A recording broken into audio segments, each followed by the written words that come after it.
Yan. So, dito, pwede mong i-type yung mga pupuntahan mo. Like,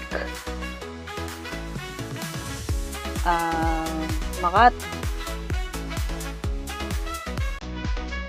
So, touchscreen na rin siya, guys.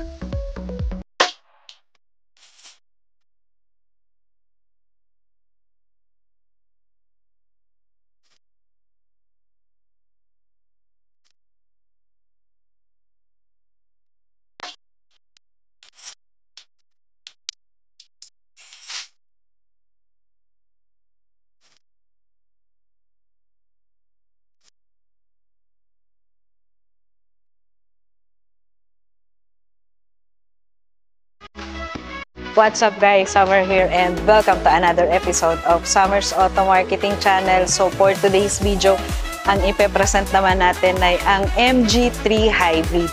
So kung bago ka pa lang sa channel ko, please hit the like and subscribe to the button para lagi kang updated sa lahat ng i-upload ko. So let's start the review.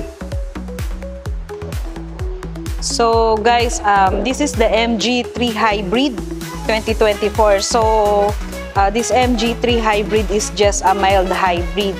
So, gumagamit lang siya ng kuryente upon start ng engine. So, ano bang makikita natin pa? So, as you can see guys, it has a BRL or daytime running lamps with LED projector lamps. So guys, LED projector lamps, meaning mas maliwanag siya versus dun sa projector na halogen. So, as you can see, maganda yung kanyang grills. And then it has front camera, guys. So, ayan.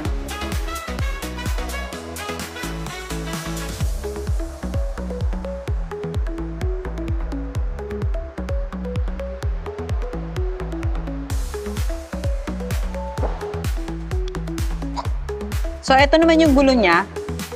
Ang size ng gulong is 195 by 55 rim 16.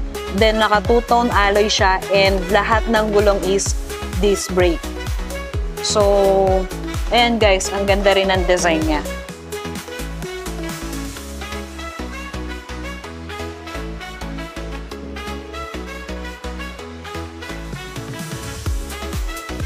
Then, it has camera on the side.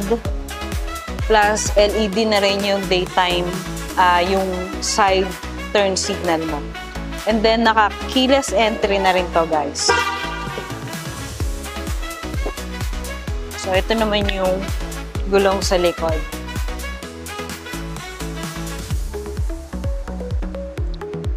Then, as you can see guys, yung color niya is parang nagaya niya sa Mazda. So, Mazda kasi ayun yung color niya. But here in MG, wala siyang additional. Sa Mazda kasi it has 22,500 na additional na color. So dito sa MG is wala. So gayang-gaya niya yung color guys. So ito naman yung side door mirrors niya. Side door panel niya, no? So ito is naka-leather and then plastic. Tapos, ito naman yung sa, niya, labasan is chrome. Then, plastic na lahat. Then, you have bottle holder here and coin purse here. Then, sa upuan naman, it is a leatherette with orange stitch na siya. Tapos, diamond design. So, ayan.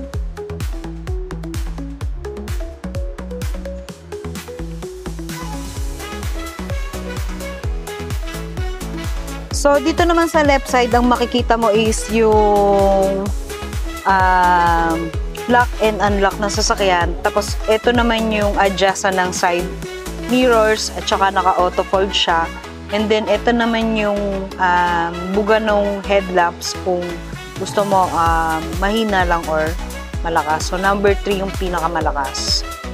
Then, dito makikita yung gasoline at saka sa hood. So, automatic transmission nga pala to guys. So, guys, ito naman yung meter cluster niya. It is a full digital meter cluster where you can able to see the speedometer and the odometer, guys. Tapos, ito naman yung steering wheel niya. So, yan. Ito yung sasagutan ng calls and then sa favorites. Then, ito yung sa sounds. And then, ito naman yung sa voice command control. Tapos, ito naman yung Android Auto niya. So, once na sinalpak ko yung USB ko dito, so, automatic nang nagpe-play yung Android Auto. And then, yung kanyang aircon is may mga pindutan din siya, guys. So, buksan natin. Medyo mainit. Tapos, dun nakalagay yung push start and stop button. Then, ito, wala siyang wireless, of course. Tapos, may 2 cup holders and ito na yung pinaka-ship knob niya. So, ganito kasi yung ship knob sa Europe. And then, may electric parking, brake, auto hold, at saka yung sa driving mode like sports, eco, and normal. So, guys, dito mo na yan makikita. So, yan. So, for now is naka-sports, and then eco, and then normal. So, ayan. Tapos, dito pwede kang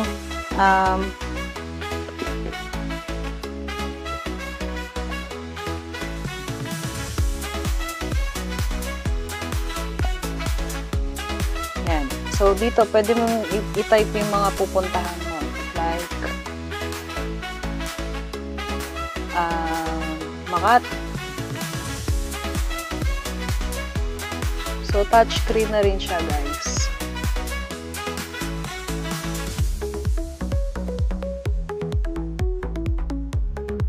Yan, nice. So, pag gusto mong tignan yung daan, kung gaano kalayo, pwede.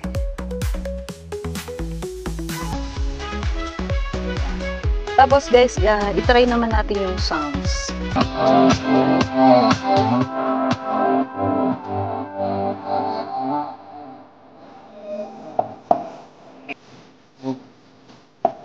So guys, ayan, ganyan kaganda yung signs. To the clean water bill. Its leader Sured Davy says they'll also set up a... Ganyan kaganda yung sounds ng MG50.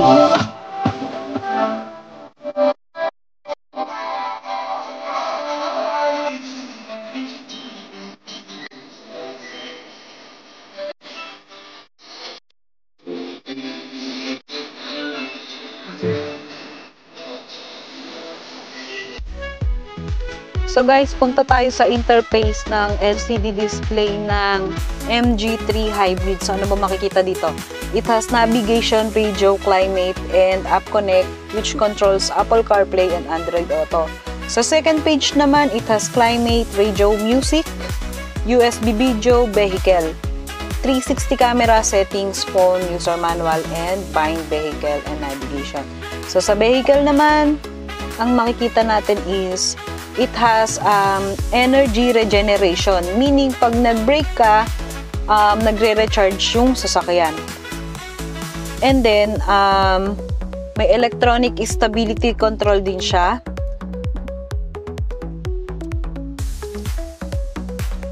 Tapos, dito naman sa MG Pilot, it has intelligent overspeed alert, overspeed audible warning, speed limit change audible warning, may front collision assist din siya, and then alert sensitivity. It has lane departure assist, alert sensitivity and audible, and then rear driving assist, blind spot detection, lane change assist, and rear cross traffic alert. So yung mga nabanggit ko, guys, it is a part of ADAS or Advanced Driving System, assistive system ng sasakyan. Tapos sa convenience, ang makikita naman natin is yung mga other functions sa steering wheel, then lightning, it has a follow me home and find my car, tapos may welcome headlight siya. And then of course, now off pala yung airbags dito. Nice. So, pwede pala yun. So, yun lang. So guys, eto nga pala, may another cup holders dito at saka doon. Tapos may may armrest ka pa guys. Head north on Maharlika Highway, Pan-Philippine Highway. Ayan. Tapos, ayan, gumagana na yung gasoline niya. Ang galing. So, kapag nalobat na,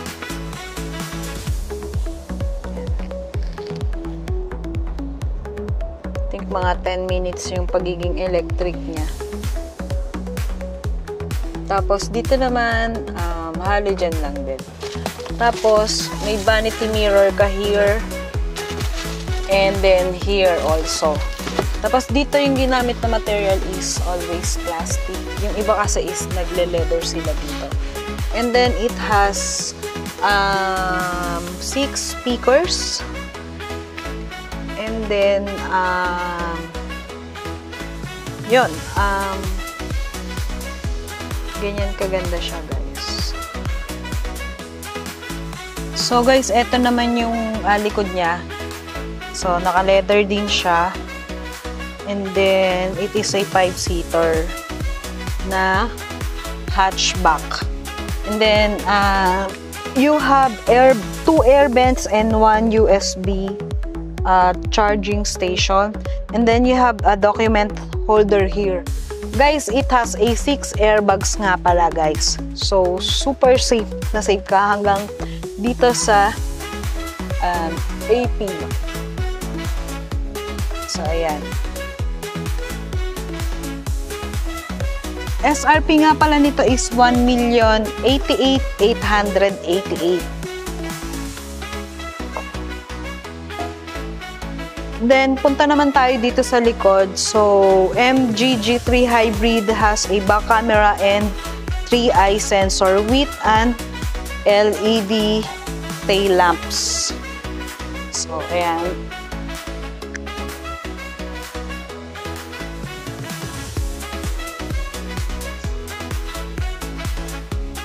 So, naka-promo lang to for only 108,000 all in. So, ganito nga pala kalaki yung kanyang compartment space. Malaki pa rin siya, although hatchback siya. Tapos, may tonneau cover. So, yan. Super safe yung mga ilalagay nyo dito kasi hindi siya makikita sa loob. Tapos, dito naman yung spare tire. Dito pala yung battery, sorry. So, battery. Since electric siya. And that's it, guys.